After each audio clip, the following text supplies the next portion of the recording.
All right, hey guys, Thursday's workout here. Today we're gonna go through max reps. You guys will have 1:30 at each station for 3 different movements with a 30-second rest between each station for a total of 5 rounds. Movement 1 is gonna be a single arm devil's press. Rest 30 seconds, 1:30 of a freestanding handstand hold. For a lot of us, this is gonna be tricky, but it's a good opportunity to work on a skill. So if somebody is pretty close to a handstand or they just wanna practice with it, no harm, no foul. You just have 1:30 to kind of play around with that, but we will go through some scaling variations for that movement. You're gonna finish that round with 1:30 of max double unders or singles, but again, if it's a skill day for you, I would highly encourage that you just practice the double unders and don't worry so much about getting, a certain amount of reps in that 1:30. Cool? All good, coach. All good. Titan was just getting a little antsy. He wanted to be a part of the video. So we're gonna go through each movement. We're gonna start with those single arm devil's presses. Most people are familiar with this, or with our normal devil's press with 2 dumbbells. So this will be a little bit easier. So we're gonna do a burpee with that dumbbell to our side. So it'll be on the outside edge. Chest, hips, thighs all make contact with the floor. Manny's gonna jump up with both feet. Allow that dumbbell to come back between his legs like he's loading up for a kettlebell swing. Big hip extension by squeezing his butt. And he's gonna finish with that locked out position, keeping that arm nice and close to his ear. He'll come back down. He's gonna switch hands back into his burpee. Both feet up, swing back and extend. The big thing here is when you guys do jump up, you do want your feet a little bit wider to allow that dumbbell to come in between your legs, keeping it nice and close to the crease of your pants or the inseam of your pants, and then big hip extension on the way up so that we're not using too much of our lower back. We can use that hip action to get that dumbbell up overhead. After that 1:30, we'll go into our freestanding handstand hold. This is where things are definitely gonna get a little tricky, but it's a good opportunity to just play around and have some fun.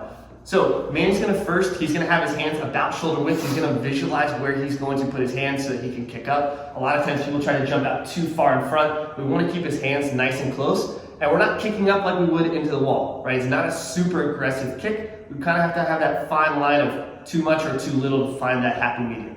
I'm gonna have him kick up. Let's see if he can get one for a few seconds. Oh, that's okay. Ready? Got it. He did him really well in the pre-show. Good, right? So he's in a nice stack position. We have a good line here. I would like his legs a little bit straighter, point those toes, but I won't be too nitpicky on today's. I got it. Nope. Cool. We'll count that second attempt as his one.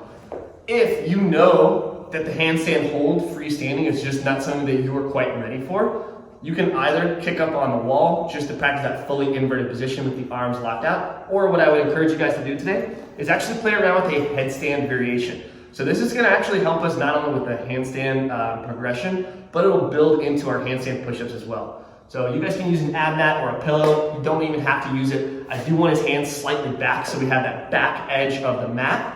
He's gonna have his head slightly in front of his hands so that he should be able to see his hands out of the corner of his eye. He'll get his hips up nice and high. He's gonna stack one knee on each of his elbows. He's gonna pause in this position. Right, now we can see that he's in this inverted position. Hips are stacked over the shoulders, right? Neck is neutral. He's not flaring his chin up. His chin isn't super tucked. And his weight distribution is equal on his hands and his head. So he's not too much on his hands or too much onto his head. Cool, relax for a second. If that feels pretty comfortable or already challenging, and trust me, you hang out there for 20 seconds and you're active with your shoulders, it's still gonna be a pretty good workout. But if you want to add something to the mix to get a little bit closer to a full inversion, he's going to bring his feet together and he's going to bring his legs up just a little bit more, right? This is going to add some of that more dynamic movement where he's going to feel like he's kind of shifting. So he's going to have to feel his weight balance on his hands and be a little bit more active. And if you guys can kind of see in the video, he is moving. So it's not quite as static as before. It's a very active position. Good, and come down, nice and slow.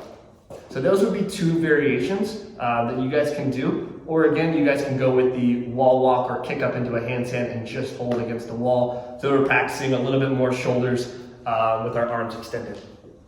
That round is going to end with our double unders. So I'll have Manny demo a couple reps. Hopefully he won't trip up like he did last week. But let's see. The pressure's on. Pressure's on. Woo. Somebody's practicing. Good, so this is what we want to see. Those elbows are in nice and close. Arms and shoulders are relaxed. He's allowing his wrist to do the work, and he has a nice cadence to it, right? He's not overly speeding the rope, trying to get it done in a hurry, because that's going to make us trip up on the rope, right? Every rep should essentially look and sound the same.